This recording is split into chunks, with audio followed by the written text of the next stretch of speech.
अस्सलामुअलैकुम। मुझे उम्मीद है कि आप सब दोस्त खैरियत से होंगे और मेरी बहुत सारी दुआएं आप सब के लिए। बिस्मिल्लाहिर्रहमानिर्रहीम। तो आज का लेसन होगा कि अगर कोई हमारे पास लाइन लगी हो या पॉली लाइन लगी हो तो उसके ऊपर जो है अलाइनमेंट किस तरह से बनाई जाती है। तो सबसे पहले थोड़ा सा हम जो है समराइज़ कर लेते हैं, क्योंकि पिछली वीडियो में मैंने इंट्रोडक्शन दी थी कि अलाइनमेंट होती क्या है। तो alignment is a linear feature that represent a route or a path such as road, highway, railway or pipeline. It defines the horizontal and vertical geometry of the feature, including center line, edges and boundaries. आपके alignment जो है typically उसके अंदर आपके पास क्या क्या चीज़ें मौजूद होती हैं। उसमें सेंटर लाइंस आपकी होती हैं, एजेस होती हैं, ठीक है। उसके बाद प्रोफाइल्स होती हैं, टेंजेंट्स होती हैं और उसके अलावा कर्व्स होती हैं। उसके अलावा जो है जो अलाइनमेंट जो है वो सिविल थ्रीडी इसलिए इस्तेमाल की जाती है ताकि डिज़ाइन को एनालाइज किया जा सके, विजुअलाइज किया जा सके, और जितने भी आपके इंफ्रास्ट्रक्चर प्रोजेक्ट्स होती हैं उसमें रोड एंड हाईवेज हो सकता है, रेलवे एंड ट्रैमवेज हो सकता है, पाइपलाइन यूटिलिटी लाइन्स हो सकती है, कनाल एंड वाटरवेज हो सकते हैं। And by creating and managing alignment in Civil 3, you can perform various tasks such as designing and optimizing the routes, calculating distance and elevation, visualizing, analyzing the project in 3D, and generating reports and documentation. तो ये तो कुछ थोड़ी सी ना summarise करती है चीज़ों को कि बेसिकली अलाइनमेंट होती क्या है, कहाँ कहाँ यूज़ की जाती है और क्या क्या चीज़ें इसके अंदर मौजूद होती हैं। तो यहाँ पे देखिए हमारे पास जो है एक सरफेस है और उसके ऊपर एक मैंने पॉली लाइन बना ली है। देखिए यहाँ पे देखिए ये पॉली लाइन बनी हुई है और इसके ऊपर जो है हम अपनी जो है अलाइनमेंट ड्रॉ करेंगे। एक लाइन लगी हुई है मेरे पास में जो है मैंने पी लाइन लगाई है, तो इसको ना मैंने अलाइनमेंट के अंदर ना कन्वर्ट करना है, इसको मैंने तब्दील करना है अलाइनमेंट के तौर पे इसको, ठीक है। तो सबसे पहले मैं क्या कर सकता हूँ कि मैं अलाइनमेंट में जाऊँगा और यहाँ पे मेरे पास ऑप्शन होती है क्रिएट अलाइनमेंट फ्रॉम ऑब्जेक्ट। मैंने ये वाली सिलेक्ट कर ली, ठीक है। जब आपने इसको सिलेक्ट किया और एंटर किया तो सबसे पहले जो आपको पूछेगा वो है press enter to accept alignment direction, यानी अलाइनमेंट डायरेक्शन आपकी क्या है। यहाँ पे देखिए आपके पास एरो आ रहा है, ठीक है। अगर आपने यहाँ पे इस तरह से आपने बनानी है, यानी डायरेक्शन आपकी ये है तो इसी तरह से रखिए। अगर आपकी डायरेक्शन नहीं है तो यहाँ पे आर लिख के आप एंटर कर दें, तो आर से क्या होगा कि डायरेक्शन चेंज हो जाएगी, ठीक है। और उसके बाद एंटर कर दें। जैसे ही एंटर करेंगे आप तो आपके पास ना जो क्रिएट अलाइनमेंट फ्रॉम ऑब्जेक्ट का डायलॉग बॉक्स है वो आपके पास ना हाईलाइट हो जाएगा।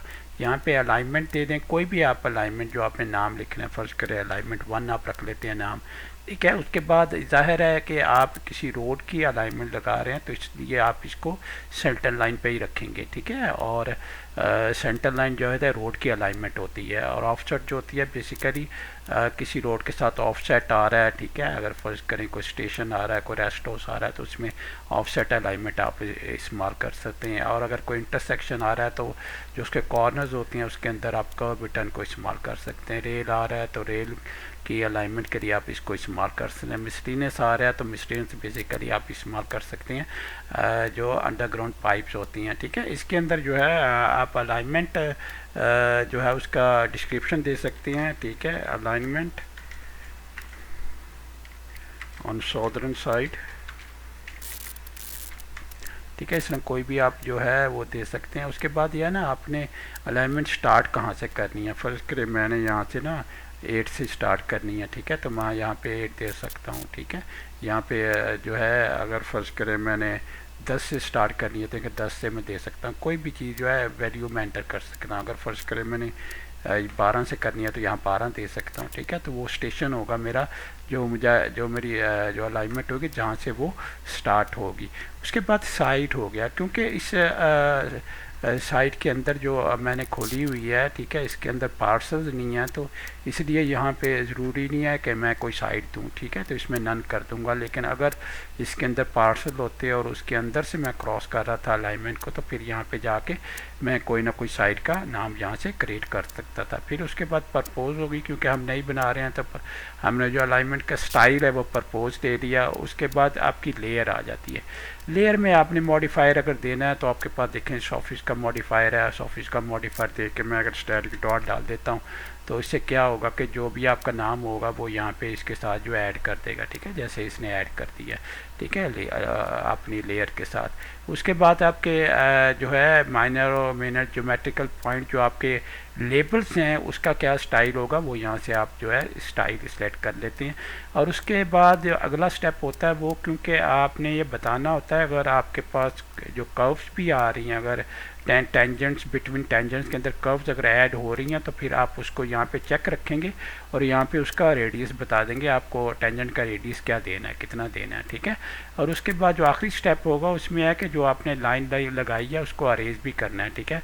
आप हमने ये नहीं चाहते कि अलाइनमेंट भी लगी हो और उसके बाद जो है लाइन भी लगी रह जाए, ठीक है। तो हमें अरेज कर देंगे तो ऑटोमेटिकली Civil 3D क्या करेगी, उस लाइन को अरेज कर देगी और अलाइनमेंट उसकी जगह जो है लेके आ जाएगी। अब ओके करेंगे तो आप देखिए यहाँ पे ना आपके पास अलाइनमेंट आ गई है, ठीक है।